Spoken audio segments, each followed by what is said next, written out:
जंजाल में रहो। राधा रमण राधा रमण राधा रमण कहो, जिस हाल में जिस काल में जंजाल में रहो।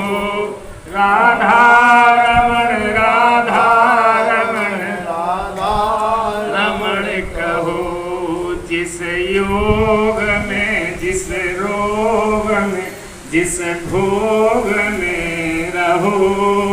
राधा रमण राधा रमण राधा रमण कहो, जिस मान में अभिमान में ज्ञान में रहो।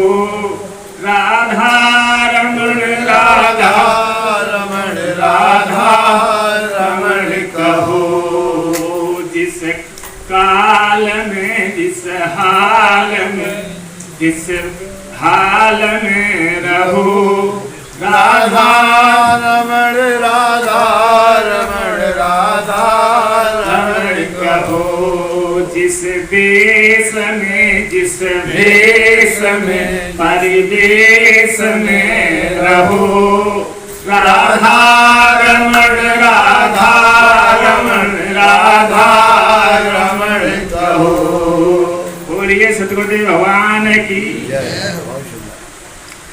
देखो, सभी शास्त्र सभी संत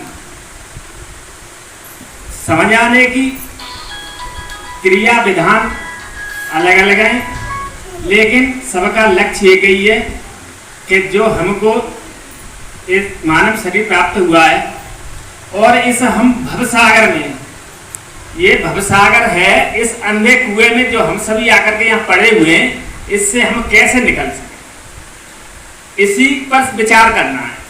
हम सभी आप जो है इस भवसागर में पड़े हुए हैं, तो ये दुखों का सागर है, अपार दुख है। यहाँ पर सुख और शांति नाम की चीज है ही नहीं, ये इस संसार का ही स्वरूप है। इसी को भगवान ने गीता में कहा है। तो इसको हमें जानकर हमें इससे पार पाना है, पार जाना है, तो इसके लिए हमें क्या करना है। एक बात आई थी, कर्म पर चर्चा चली। वास्तव में जो कुछ हम आप भोग रहे हैं, जो कुछ योनि प्राप्त हो रही है, जिस रूप में है, वो सब हमारे कर्मों का ही परिणाम है, कर्मों पर ही निर्भर करता है। तब ये बात कही है कि शुभ और अशुभ कर्म अनुहारी और ईश देत फल हृदय विचारी। जो भी हम अपना कर्म करते हैं, अच्छा या बुरा, उस सब का परिणाम हमें परमात्मा हृदय विचार करके देता है, नहीं उसके अन्याय है, अन्याय नहीं है। फिर यही बात है उनने कही है, जब वो निषाद राज थे, तो उनने जब उनको माता सीता जी को, प्रभु श्री राम जी को वन में जंगल घास फूस पत्तों पर लेटा देखा है, तब उन्होंने भी यही बात कही है, उनको ज्ञान हो गया था। तब उन्होंने कहा है कि सिय रघुवीर न कानन योगु और कर्म प्रधान सत्य कह लो। यहाँ भी कर्म ही बताया गया है। तो जो कुछ है वो हमारे आपके कर्मों का ही परिणाम है। तो कर्म हमें करना चाहिए, लेकिन इसमें भी एक बात आती है कि जो हम आप कर्म कर रहे हैं संसार में, हम समझ रहे हैं कि इनसे मुक्ति मिल जाए, इनसे मुक्ति नहीं मिलेगी। ये कर्म तो हमें इस दंगल में और गहरे फंसाने वाले हैं। तो वो कर्म क्या है? भगवान कह रहे हैं गीता में कि किम कर्म किम कर्मेति कर्मयो अपत्र मोहिता तत्ते प्रवक्ष्यामि कर्म ज्ञात्वा अशुभ मोक्ष से। भगवान कह रहे हैं कि क्या कर्म है क्या अकर्म है, इस बात को तुम अर्जुन नहीं जानते हो। मैं तुमको बताता हूं कि क्या कर्म करना चाहिए, जिसे जान करके तुम जो कहा है इस अशुभ भवबंधन से मुक्त हो जाओगे। तो उन्होंने कर्म बता दिया। भगवान ने क्या कर्म बताया है कि मत कर्म कृत मत परमो मत भक्त संग वर्जित निर्वैर सर्वभूतेषु यो मत भक्त समावेत पांडव। वो कह रहे हैं कि जो कुछ तू कर्म कर रहा है तू मेरे लिए कर्म कर, ये मेरे नाम से कर्म कर, मुझे समर्पित होकर कर्म कर, तो या इसके बाद तू मेरे परायण हो जा, मेरी भक्ति कर और संग वर्जित।